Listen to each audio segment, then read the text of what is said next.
Assalamualaikum warahmatullahi wabarakatuh. Selamat pagi anak-anak dan selamat siang. Kali ini Bapak akan menjelaskan tentang pembelajaran ilmu fikih yang ada di buku kalian. Nah, sekarang kita sudah memasuki bab kedua untuk pelajaran fikih. Nah, yang berjudul temanya ada bab kedua ini adalah tentang bersuci. Nah, kalian tahu kan bersuci itu apa? Nah, namanya bersuci itu kita harus membersihkan diri. Nah, suci itu mengatakan artinya kita harus bersih. Nah, bersih itu biasanya kita selalu membersihkan badan ketika apa?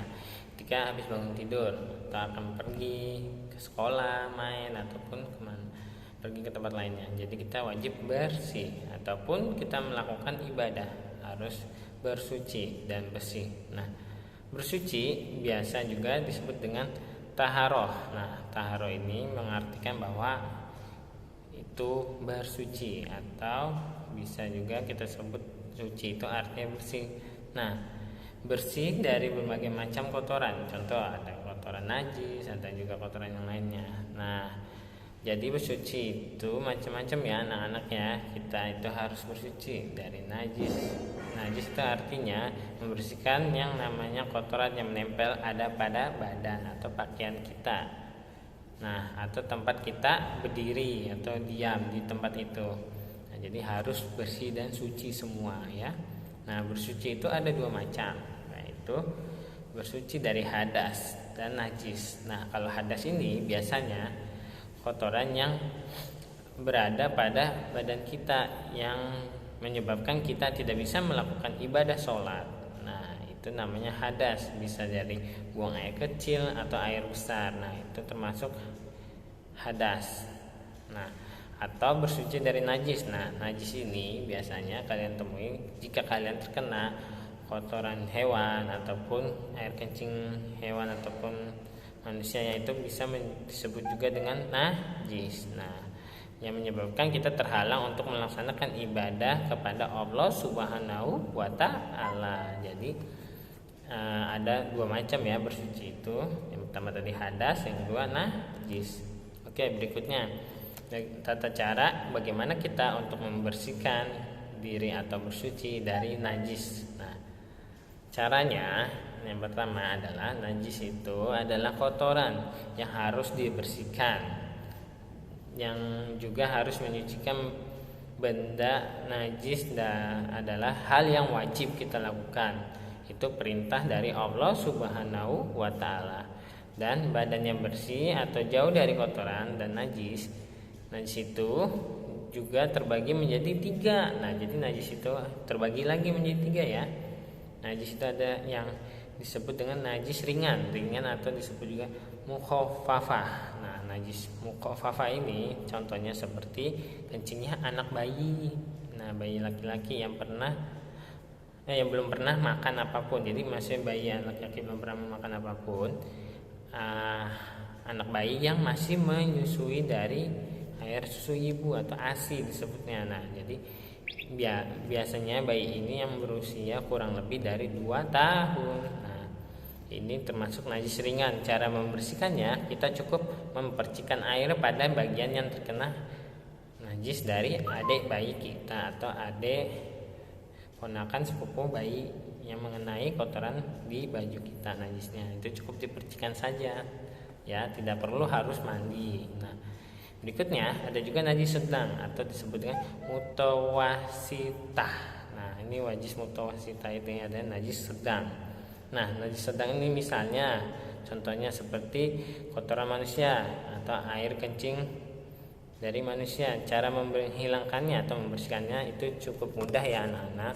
Cukup kalian siram air sampai bersih dan juga hilang rasa bau dan warnanya. Jadi jika terkena air kalian pipis nih, maaf ya, misalnya kalian pipis terkena nggak sengaja kena celana atau rok kalian, nah itu cara membersihkannya mudah. Cukup basahi sedikit untuk hilangkan bau dan juga nodanya warna dari najis tersebut ya, dibersihkan baru sudah bersih itu. Nah, berikutnya ada najis berat atau disebut juga dengan najis mughalazo. Nah, mughalazo ini adalah contoh najis berat. Misalnya kita terkena air liur dari hewan contohnya anjing ya. Nah, contoh hewan anjing ini, jika kita terkena air liur dari hewan tersebut, maka itu termasuk najis berat. Nah, cara menghilangkannya cukup mudah ya.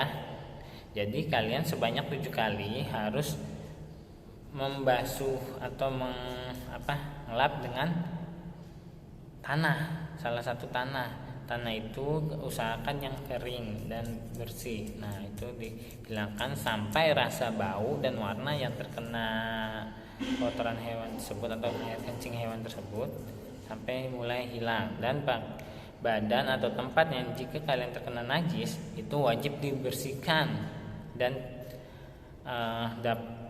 najis dapat menghalangi sahnya kita melakukan ibadah sholat. Nah, caranya seperti itu. Jadi kita harus membersihkannya dengan baik agar kita bisa melaksanakan ibadah sholat dengan baik. Dan tidak boleh jika tempat kita untuk melakukan sholat itu terkena najis atau kotoran hewan, kita tidak boleh juga melakukan sholat di tempat tersebut. Jadi kalau bisa harus dibersihkan juga tempatnya ya. Oke. Apabila pakaianmu terkena kotoran dari hewan tersebut atau kena air got, itu juga wajib dibersihkan dengan cara menempelkan atau membasuh dengan air. Jangan dicampur sabun juga. Nah, kalau baju kalian terciprat dari percikan air jalanan atau kena mobil, nah itu kalian harus membersihkannya seperti itu. Jadi harus dibasuh dengan air serta sabun agar bersih pakaiannya dan juga bisa melakukan ibadah sholat. Dan jika juga badan kalian terkena najis tersebut, cara membersihkannya sama. Bisa juga kalian dengan bercara mandi sampai bersih ya, jangan sampai mandi cuma kena air buru-buru. Nah, jadi kita pelajari hari ini tentang bagaimana cara membersihkan atau bersuci dari najis. Nah, sampai situ dulu ya pertemuan hari ini. Nanti di pertemuan berikutnya bisa kalian kita lanjutkan di halaman berapa? Tadi kita sudah membahas sampai halaman 25. Oke. Nanti kita lanjut di pertemuan berikutnya untuk membahas tentang tata cara istinja ya. Oke, itu berikutnya. Cukup sekian dari Bapak. Kurang lebihnya mohon maaf. Jangan lupa dibaca ya, dan juga difoto ketika kalian membaca materi hari ini dan melihat video hari ini. Terima kasih. Assalamualaikum warahmatullahi wabarakatuh. Dadah anak-anak.